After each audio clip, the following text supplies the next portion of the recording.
आप लोगों का पुनः वेलकम है।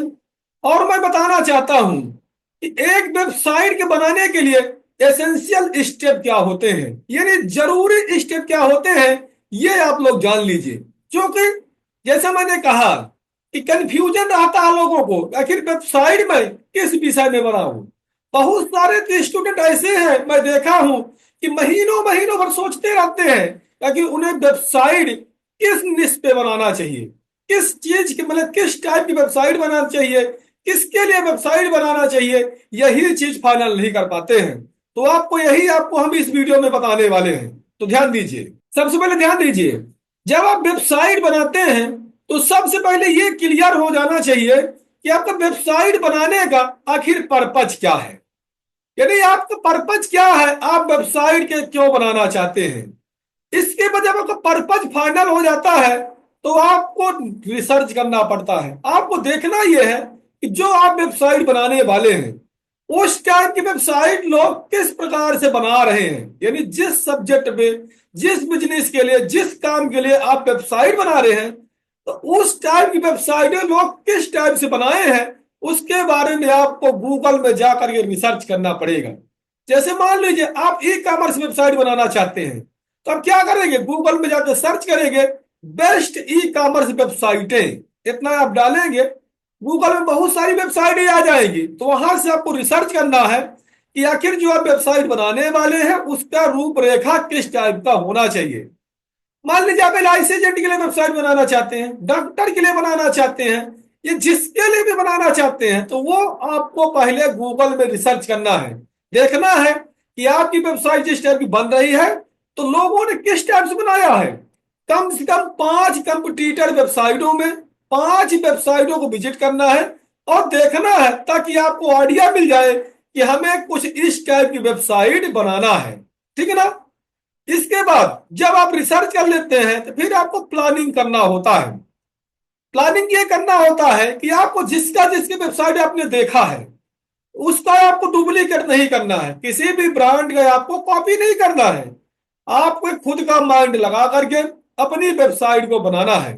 तो अपनी वेबसाइट को बनाने के लिए उसका स्ट्रक्चर कैसा होना चाहिए, उसकी रूपरेखा क्या होनी चाहिए, ये आपको तैयारी करनी पड़ती है। उसका स्ट्रक्चर क्या होगा, उसमें कंटेंट क्या डालेंगे, है ना, उसका कॉन्सेप्ट क्या होगा, ये सारी चीजें आपको डिफाइन करना होता है। जब प्लानिंग हो जाती है फिर आपको एक डोमेन खरीदना होता है। डोमेन डोमेन मतलब आपकी वेबसाइट का नेम, यानी जिस नेम से आप वेबसाइट बनाने वाले हैं, जिस बिजनेस के लिए आपको वेबसाइट बनाना है उसके लिए आपको एक डोमेन खरीदना पड़ता है। जैसे Amazon.com, Flipkart.com, HDFC Bank.com, Mantra.com, Meesho.com, ये जो वेबसाइटों का होता है ना नाम, ये नाम ही डोमेन नेम होता है। तो आपको जिस नेम से वेबसाइट बनाना है वो आपको एक नाम लेना पड़ता है। ठीक ना। जब डोमेन ले लेते हैं फिर आपको एक होस्टिंग लेना पड़ता है। होस्टिंग होस्टिंग एक सर्वर होता है जहां पे दुनिया की सारी वेबसाइटों को रखा जाता है, ताकि आपकी वेबसाइट किसी भी समय सर्वर डाउन न आए। हर समय चौबीसों घंटे आपकी वेबसाइट ऑनलाइन रहे, डिजिटल रहे, उसके लिए आपको एक सर्वर लेना पड़ता है, एक होस्टिंग लेना पड़ता है। ठीक ना। अब कैसे लिया जाता है ये आपको आने वाले वीडियो हम आपको सारी चीजें सिखाऊंगा प्रैक्टिकल। ठीक है ना, तो चिंता नहीं करेंगे आप लोग। जब आपका डोमेन होस्टिंग हो जाता है तो आपको अपनी वेबसाइट को सीएमएस के साथ, यानी जो कंटेंट मैनेजमेंट सिस्टम होता है जिसे हम लोग वर्डप्रेस कहते हैं, उसके साथ इसे कनेक्ट करना होता है। तो जब भी आप लोग होस्टिंग लेंगे तो उसको वहां पे पता कर लेंगे कि जो आपकी होस्टिंग है, जो आपका डोमेन है, क्या वो वर्डप्रेस के साथ कनेक्ट होने दे रहा है या नहीं होने दे रहा है। तो ये चीज आपको रिसर्च करके पता करना है। ठीक है ना। यदि समझ में आप लोगों को नहीं आता है तो आपको हम नेक्स्ट वीडियो में इसके बारे में और ज्यादा एक्सप्लेन कर देंगे। चलिए, इसके बाद डिजाइन एंड क्रिएट। जब आप अपनी वेबसाइट को वर्डप्रेस में इंस्टॉल कर लेते हैं तो फिर आप लोगों को डिजाइन करना होता है।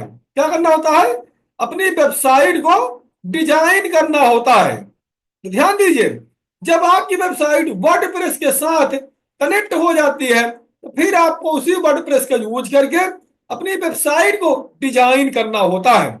जब वेबसाइट डिजाइन हो जाती है फिर इसके बाद आपको अपनी वेबसाइट का एसईओ करना होता है, एसईओ, ताकि आपकी वेबसाइट गूगल के टॉप में रैंक करे। ठीक है ना, कोई भी जो भी जिस भी निश पे, जिस भी विषय पे आपने वेबसाइट बनाया है, जिन लोगों को उसकी जरूरत है, जिन लोगों को आप टारगेट करना चाहते हैं, उन लोगों को आपकी वेबसाइट गूगल पे कैसे दिखेगी, उसके लिए आपको एसईओ करना होता है।